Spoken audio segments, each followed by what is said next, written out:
संगीत के हर छोटी से छोटी चीज़ को हम समझने वाले हैं इस सीरीज़ में। सबसे पहले हारमोनियम के जरिए सुरों को पहचानना, फिर हारमोनियम छोड़कर तानपुरा पे सुरों को देखना। सुर दर्शन किसे कहते हैं? सारेगामा हम बजाते तो हैं पर हमें वो दिखता नहीं है। गाना जो है वो किस राग पे आधारित है, उन रागों को कैसे पहचानेंगे? रागों को इस तरीके से सीखेंगे कि हम सुनते ही रागों को समझ जाएं, सुनते ही गाने के पीछे छुपे हुए स्वरों को भी समझ जाएं। कैसे बज रहा है, इसके हर एक बीट को समझेंगे। 1 2 3 4 हर लय ताल को हम समझने वाले हैं। सरगम कैसे सोचेंगे? नि धब मधब मगरे सखिए रिया लिपिया बिन। हर वो छोटी से छोटी चीज़ हम समझ के सीख के आगे बढ़ेंगे। तो इस लेसन सीरीज़ को बहुत सही ढंग से समझिए, सीखिए और आगे बढ़िए। जागो मोहन प्यारे, जागो जागो मोहन प्यारे।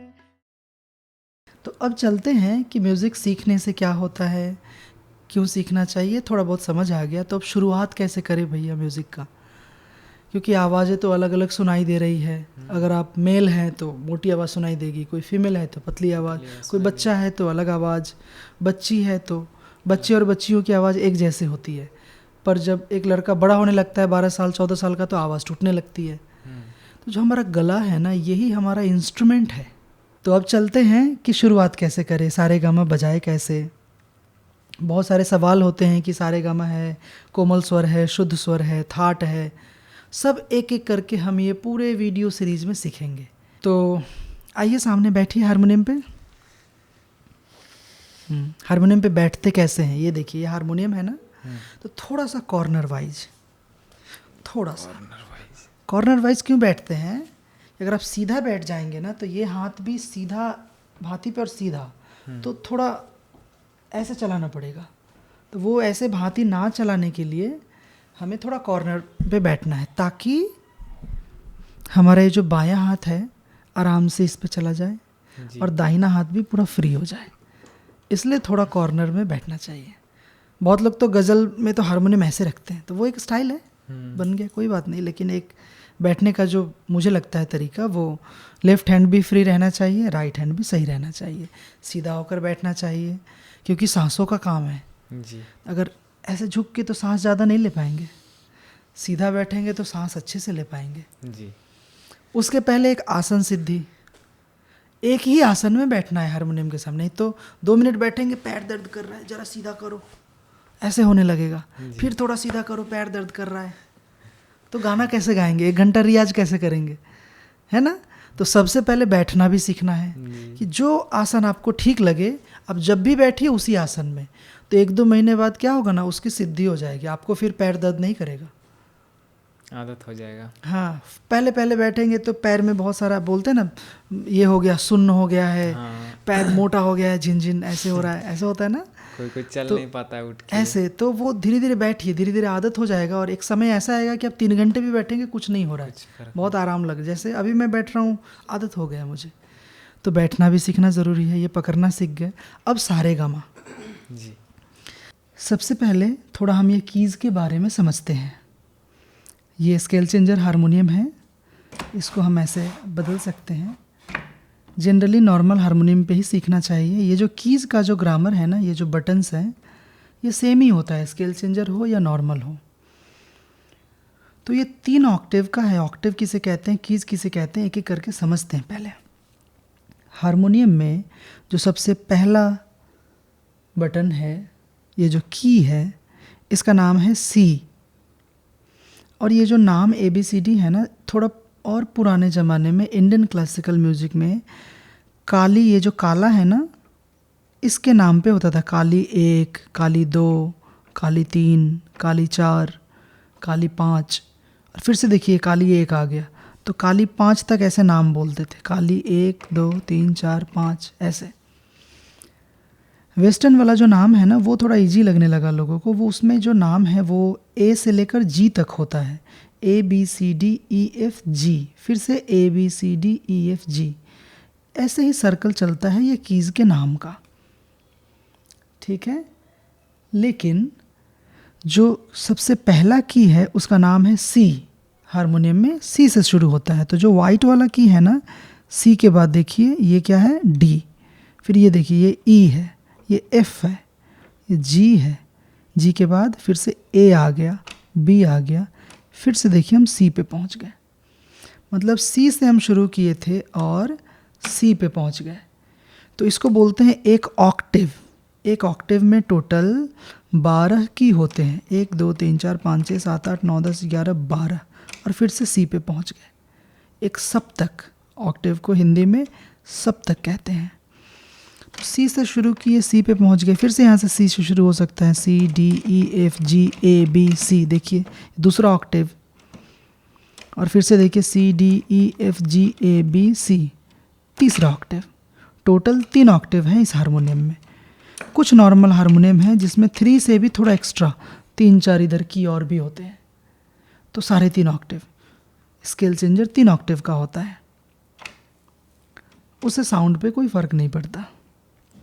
तो अब ये जो ब्लैक है इसका नाम क्या है, ये तो नाम समझ गए वाइट का। ब्लैक वाले को क्या कहते हैं, ब्लैक वाले को शार्प कहते हैं। अगर ये सी है तो इसके राइट वाला होगा सी शार्प, फिर ये है डी तो ये डी शार्प, ये ई एफ तो एफ शार्प, ई का कोई शार्प नहीं है, ई के बाद एफ आ गया है तो एफ शार्प, फिर जी तो जी शार्प, फिर सी डी ई एफ जी ए तो ए शार्प, फिर देखिए बी और सी, बी का भी कोई शार्प नहीं है। तो इस तरीके से ये C sharp, D sharp, F sharp, G sharp और ए शार्प, इस तरीके से सभी ब्लैक वाले का नाम है। इसमें 2 ब्लैक की ग्रुपिंग और 3 ब्लैक की ग्रुपिंग ऐसे ही दिखाई जाती है, ऐसे ही बनाया गया है इसे। अब एक फ्लैट का भी कॉन्सेप्ट है, फ्लैट भी कहते हैं, हालांकि वो ज़्यादा यूज़ नहीं होता है नाम। जैसे हम सी के राइट में जो है इसे शार्प कहते हैं, तो वैसे लेफ़्ट को हम फ्लैट कहेंगे। अगर ये डी है तो इसके पीछे है ये, तो ये डी फ्लैट हो गया, जो सी शार्प भी है। तो जो ब्लैक वाला है ना, उसको शार्प और फ्लैट दोनों नाम से बुला सकते हैं, लेकिन शार्प होगा, सी के राइट में है तो सी शार्प, और इसको डी फ्लैट भी कहेंगे। तो ये है डी शार्प और ई फ्लैट, इस तरीके से नाम है। तो अब समझते हैं कि ये तो कीज के नाम हम समझ गए सभी के। अगर पूछा जाए कि ये कौन सा की है, तो सीधे सी से शुरू करेंगे, C D E F G A sharp है ये, और धीरे धीरे करते करते नाम याद भी हो जाती है। 3 ब्लैक है तो ये ए शार्प है, ये जी शार्प है, 3 ब्लैक के बीच वाला जी शार्प है तो जी शार्प यहाँ भी है। इस तरीके से कितने सी हैं, तो 1 है, 2 है, 3 है, ये 4 है, 4 सी है। इस तरीके से थोड़ा देखने से नाम पता चलने लगता है। अब चलते हैं ऑक्टेव। सी से सी तक पहुंचने को हम एक ऑक्टेव जो बोले थे, ये बीच वाला ऑक्टेव है, ये नीचे वाला है, और ये ऑक्टेव ऊपर वाला है। तो 3 ऑक्टेव का ये हारमोनियम है। तो जो बीच वाला है इसे बोलते हैं मिडिल ऑक्टेव, मतलब मध्य सप्तक। जनरली गाना मिडिल ऑक्टेव के आसपास ही रहता है, पूरा मिडिल ऑक्टेव यूज होता है, और थोड़ा सा हायर ऑक्टेव और थोड़ा सा लोअर ऑक्टेव, ये मिलकर इतने में ही गाना होता है। मैक्सिमम 99.9% जो गाना है वो ऐसे ही मिडिल ऑक्टेव और थोड़ा हायर थोड़ा लोअर मिलाकर, यही एक रेंज है हमारा गले का। ठीक है, तो ये मिडिल ऑक्टेव हुआ, मध्य सप्तक। ये लोअर ऑक्टेव है, मतलब मंद्र सप्तक, लोअर ऑक्टेव मंद्र सप्तक। और इसके बाद ये है हायर ऑक्टेव, मतलब तार सप्तक। अगर सारेगामा हम मिडिल ऑक्टेव में लिखेंगे कॉपी पे, तो वो नॉर्मल सारेगामा पाधा नी लिखेंगे, और जैसे ही वो सा आ जाएगा हायर ऑक्टेव का, तो उसके ऊपर हम डॉट लगा देंगे। तो हायर ऑक्टेव के जितने स्वर होंगे उसके ऊपर हम डॉट लिखते हैं, उससे पता चल जाता है कि वो हायर ऑक्टेव का सारेगामा है। जो लोअर ऑक्टेव है, लोअर ऑक्टेव का जब सारेगामा लिखेंगे तो सा के नीचे के स्वर, सा नी धा पा, जो नीचे आता है ना, जहाँ से मान लीजिए आप सा यहाँ से शुरू किए तो सा नी धा पा मा गा रे, इधर है ना, तो नीचे के जो स्वर है उसके नीचे डॉट लिखते हैं। डॉट अलग है, डैश अलग है। जो डॉट लिखते हैं तो लोअर ऑक्टेव के स्वर हो गए सारेगामा पा धा नी सा। सारे गामा पा धा नी, ऐसा। तो मिडिल ऑक्टेव को नॉर्मल लिखेंगे, हायर ऑक्टेव को स्वर के ऊपर डॉट देंगे, लोअर ऑक्टेव को स्वर के नीचे डॉट देते हैं। इस तरीके से लिखा जाता है। अब ये देखना है कि सारे गामा अब बजाएंगे कैसे, किसको सा मानेंगे और कैसे बजाएंगे।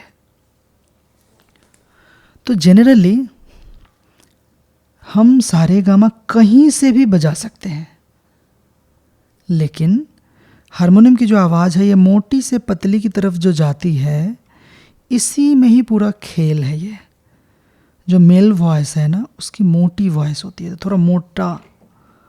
जो फीमेल है वो थोड़ा पतला वॉइस, तो पतली की तरफ ज़्यादा, ऐसे। तो शुरुआत में ये जो स्केल का कॉन्सेप्ट है, हम आने वाले वीडियो में, दूसरे वीडियोस में हम सीखेंगे कि स्केल हम क्यों सिलेक्ट करते हैं गाने के लिए। फिलहाल आप ये समझिए कि जो मेल है, मेल जो हैं वो सी शार्प से सारे गामा बजाना सीखते हैं, ठीक है। और जो फीमेल हैं वो जी शार्प से या ए शार्प से। तो हम आपको सारे गामा बजाने का पूरा कॉन्सेप्ट यहाँ से बताएंगे कि आप किसी भी स्केल से बजा सकते हैं, ठीक है। सबसे पहले सी शार्प से सारे गामा जो है, सा के बाद रे, रे के बाद गा, जो स्वर है उसका नाम क्या है, सा रे गा मा पा धा नी। फिर सा आ जाता है ऊपर, और वैसे ही उल्टा, सा नी धा पा मा गा रे सा, ठीक है। बजाना जो शुरू करेंगे वो सी शार्प का सा यहाँ से, तो एक एक स्वर छोड़कर सारे गामा होगा।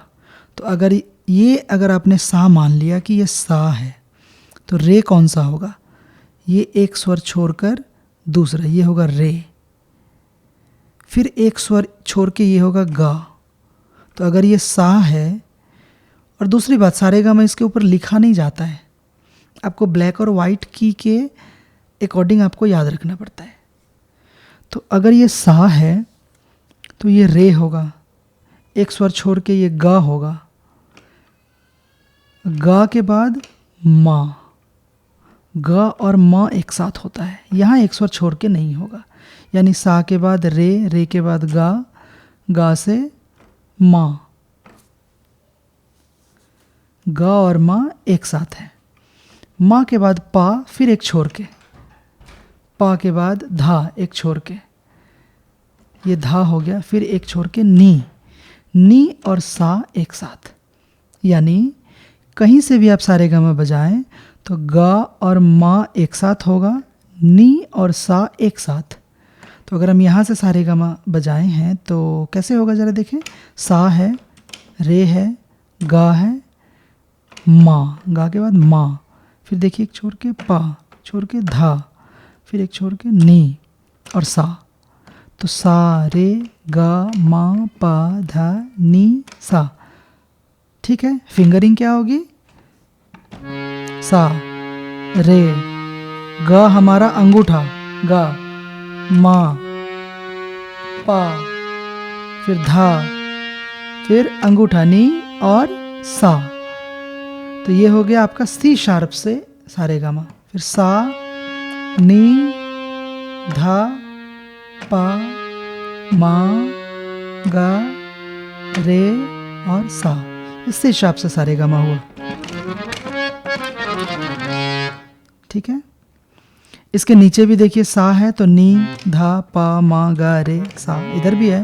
और ये अगर सा है तो इसके ऊपर भी रे, गा, मा, पा, धा, नी, ऐसे है। तो सी शार्प से हुआ। अगर हम सी से बजाएंगे तो, अगर हम यहाँ से बजाएंगे सा, जो बच्चे लोग के लिए होता है, तो कैसे होगा, ये सा है, एक छोड़ के रे, एक छोड़ के गा, गा और मा एक साथ, फिर एक छोड़ के पा, एक छोड़ के धा, एक छोड़ के नी और सा। मतलब सारे गामा पूरा का पूरा वाइट हो गया ये सा। और इसका फिंगर क्या होगा, सा रे गा, मा के लिए थम, पा धा नी सा, सा नी धा पा मा गा रे सा। ये सी स्केल से सारे गामा हुआ। अगर हम फीमेल के लिए देखें जी शार्प से, ये जी शार्प है, यहाँ से अगर सारे गामा बजाएंगे तो कैसे होगा।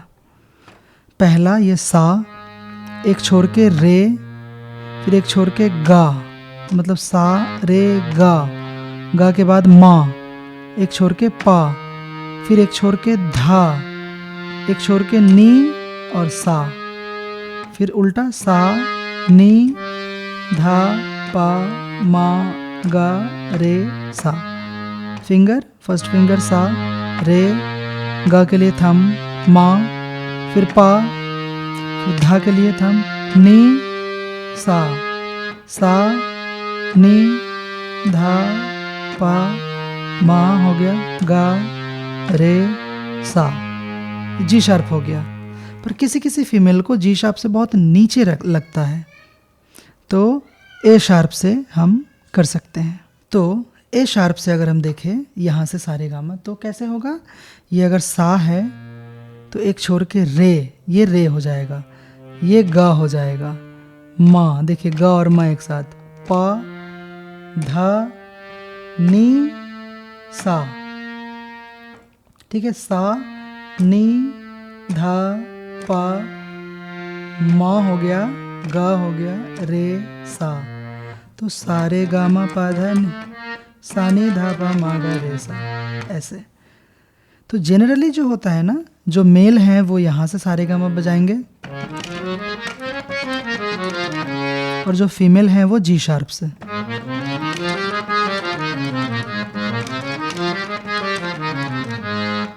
ऐसे, ठीक है। तो इसी तरीके से आप किसी भी स्केल से सारे गामा बजा सकते हैं। बस ग और मा एक साथ होता है, नी और सा एक साथ अगल बगल, बाकी सब एक एक स्वर छोड़ के। इस तरीके से आप कहीं से भी सारे गामा बजा सकते हैं। मान लीजिए डी शार्प से बजाना है अगर, तो कैसे बजाएंगे? ये सा है तो रे कौन सा हो जाएगा? ये रे, फिर ग, ये ग के बाद मा, तो पा, फिर ये धा, ये नी और ये सा। इस तरीके से होता है। तो ये हुआ अलग अलग स्केल से सारे गामा बजाने का कॉन्सेप्ट, ऑक्टेव का कॉन्सेप्ट, कीज का नाम, ये सारी चीज़ें।